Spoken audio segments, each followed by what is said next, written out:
Хэрхэн болон татам хариул өнөөдөр та бүхэндээ манад хамгийн их төгөөмөл ирдэг асуултууд болох клод ашигласан чи өдрийн лимит маань хүрчлээ. Төлбөр төлсөн штэ яагаад лимит ингээ хүрээд байгаа юм бэ гэсэн бас хариулъя гэж бодож байна.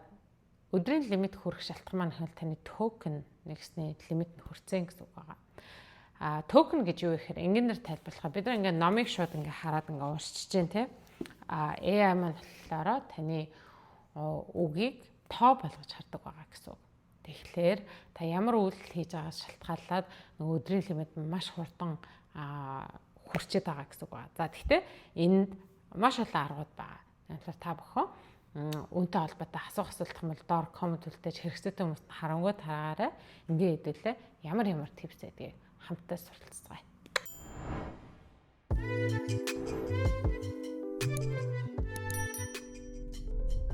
Эхнийхээ интро дээрээ би бас нэг зүйлийг сануулхаа марцсан байлаа дэлгэцэн дээрээ гаргачих. За энэ маань юу вэ гэхээр токен маань ганцхан нөгөө таны бичээд явуулж байгаа промптоос гадна нөгөө харилцан цаанаас бас хариу өгж байгаа нь бас тооцогддог байгаа гэдэг та бүхэндээ хэлмээрээ. За энгийн байдлаар би дэлгэцэн дээр харуулчаад input output token гэд ярьдаг те. За энэ маань хэмээл input token маань болохоор таны юу явуулж байгаа, output token болохоор тань дээр болохоор юу ирж байгаа гэдгийг та бүхэн бас санаарай. Тэгэхэд хүмүүс маань болохоор ингээд token гэд бодохоор зөвхөн таны нөгөө бичиж байгаа хэсэг гэж бодоод байдаг. Гэтэл энэ маань бас нөгөө цаа талаас ирж байгаа зүйл маань бас хамааралтай байдаг. Тэгэхээр та дараагийн tips дээр яагаад чухал вэ гэдгийг та бас time step дээр нь дараад хараарай. Эхний tips буюу хэдүүлээ хамтдаа хүмүүсийн яриад байгаа те Sonnet, Opus, Fably гэж юу юм бэ гэдэг та бүхэндээ дэлгэцэн дээр харуулъя. Та бүхэн cowork руугаа ороод тухайн чатынхаа баруун гар тал дээр ингээд дарангууд танд 4 өөр төрлийн сонголтууд гарч ирнэ. За хамгийн доотлох хэсэг буюу Haiku 4.5 буюу хамгийн хурднаар танд энгийн асуултанд хариулахад туслах байгаа. За магадгүй аялж явж байгаа те. За энэ газарт би ямар газруудаар аялах вэ? За хаагуур би ийм төлбөрөөр явах боломжтой юу гэдэг юм уу те. Нэг өдөрт миний нэг жижиг шижиг асуумаар байдаг асуултууд байдаг шүү дээ те. Тэр маань маш цохимжтой гэсэн үг. За дараагийн хэсэг маань болохоор Sonnet. За зөндөө олон хүмүүс манад ингээ холбогдоод за миний лимит бүр ингээ айгүй хурдан дууссан гэд тэгээ скриншот явуулахаар ихэнх нь надаа Opus дээр хийж байгаа байхгүй юу? За Opus Sonnet хоёрын ялгаа юу вэ гэхлээр за Sonnet маань хамгийн efficient буюу өдөр тутмын ер нь task хийж байхад тохиромжтой. За Opus маань хэл илүү хүнд те за магадгүй та илүү сэтгэж бодох шаардлагатай эсвэл ерөөсөө асуудлыг шийдэж чадахгүй байгаа шийдвэрийг гаргах хэрэгтэй зүйлүүд байж байгаа ч юм уу те магадгүй тооны асуудал ч юм уу гэх мэтчлээ. За сүүлийн үед болохоор Fable 5 гэд гараад ирсэн. Энэ маань болохоор бүр хамгийн сүүлийн үеийн ер нь бол хамгийн ухаалаг гэж хэлэгдэх модель нь бол байгаа. За тэгэхээр та бүхэн өөрсдийнхөө хэрвээ лимитийг хурдан дуусгамааргүй байвал эхлээд модельээ зөв хэдүүлээ сонгох нь шүү та бүхэн чинээсээ зөв сонголтоо хийгээрэй. Claude нэгэн давуу тал нь гэх юм бол та бүхэн зураг эсвэл скриншот, PDF файлуудыг оруулж болно. За гэхдээ энэний сул тал нь юу вэ гэхлээр та бүхэн ингээд PDF файл дээр оруулахаар PDF файл дээр чинь ганцхан за одоо файлнаас текстийг салгахаас гадна тэн чинь бас table байгаа, зураг байгаа те бүх тэр үйлдэлүүдийг хийх тоолонд таны нэг өдрийн лимит маань нөгөө токен маань маш хурдан явагдчихдаг байгаа. Зүгээр фурх гэж алга болчихно. Тэгэхээр та бүхэн өдрийнхөө лимитэнд хүрэхгүй тулд ямар аргуудыг хэрэгжилж болох вэ гэхлээр эхний хэсэг. За одоо энэ дэлгэцэн дээр би та бүхэнд харуулъя.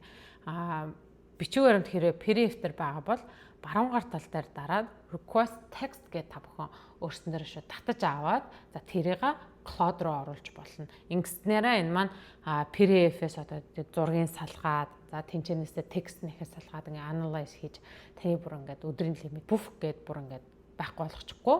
Мөн хэрвээ та бүхэн магадгүй зураг байлаа гэх юм бол те зүгээр тэр зурган дээр текстийгээ copy pasted энийхээ чат хэсэг дээр та бүхэн оруулах юм бол таны ер нь бол нэг 50-60% лимит хэтэрдэг хэсгийг бол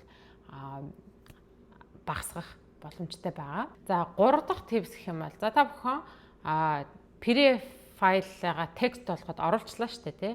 Тэрэн дээрээ агүй олон хүмүүс ингэдэг л дээ.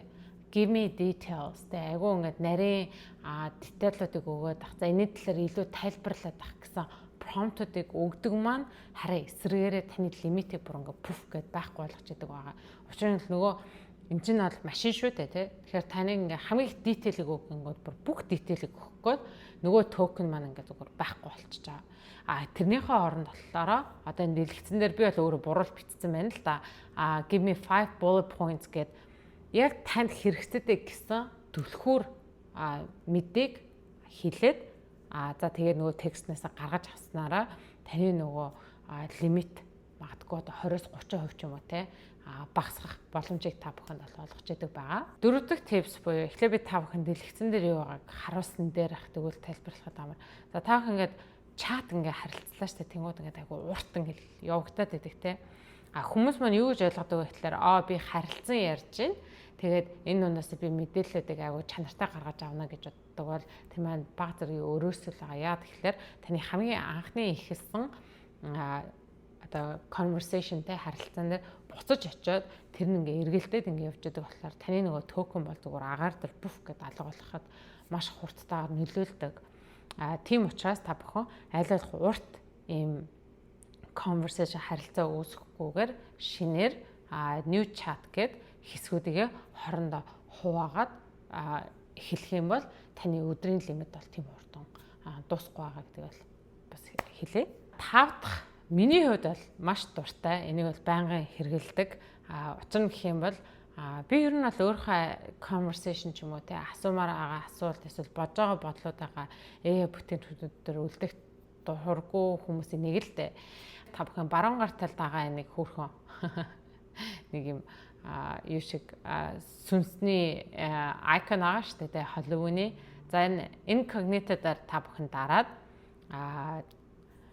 за мөн энэ дэр энийхээ haiku гэдэг хэсгийг дараад магадгүй танд нэг энгийн асуултууд байх юм бол дахин дээр асуугаад ингээ харилцах юм бол таны бас лимитийг тийм хурдан бас ингээд авчдаггүй байгаа гэдэг та бүхэнд сануулъя. За сүүлийн тейд хөгжилтэй ч юм шиг тэгтээ бодит амьдрал дээр болсон зүйлийг та бүхэндээс хуваалцъя гэж бодож байна. Учир нь хэмээл нөгөө ChatGPT, Claude-д хамгийн их ер нь бол зардал гаргаж байгаа зүйл юу вэ гэсэн чинь нөгөө хүмүүс prompt өгөхдөө thank you, please, could you, may I гэсэн үгүүд бичснээс болоод ер нь л аяг зардал гаргаж байна гэж хэлжсэн байгаа. Тэгэхээр та бүхэн өөрсдөө prompt-ыг өгөхдөө аль болох шууд directly буюу шууд ингээд за яг надад энэ хэрэгтэй байна гэд өгөөд тэг хариунуудыг та бүхэн авч байгаарай. Тэгэхгүй цаанаараа токен гэдэг маань болохоор таны үгийг тоо болгож байгаа. Тэгээ та урт бичих тусам нөгөө токен маань яваад байгаа л гэсэн үг байгаа гэдэг та бүхэнд хэлмээр байна. Өнөөдөр та бүхэндээ хэрхэн өөрсдийн AI бүтээтгүүнүүд дээр лимитэнд хүрэхгүй байх 5 tips and trick-ийг та бүхэндээ хүргэлээ. Магадгүй би зарим зүйлийг мэдгүй орхитуулсан байж магадгүй. Тэгэхээр хэрвээ танд бас янз бүрийн tips and trick бол доор коммент үлдээж бусдаа бас мэдээлэл хуваалцаарай. Мөн манай сувгийг subscribe дарж энэхүү бичлэгийг хэрэгцээтэй хүмүүст нь харангуй тараагаарай. Ингээд хэлээ. Дараагийн дугаар хүртэл түр баяртай.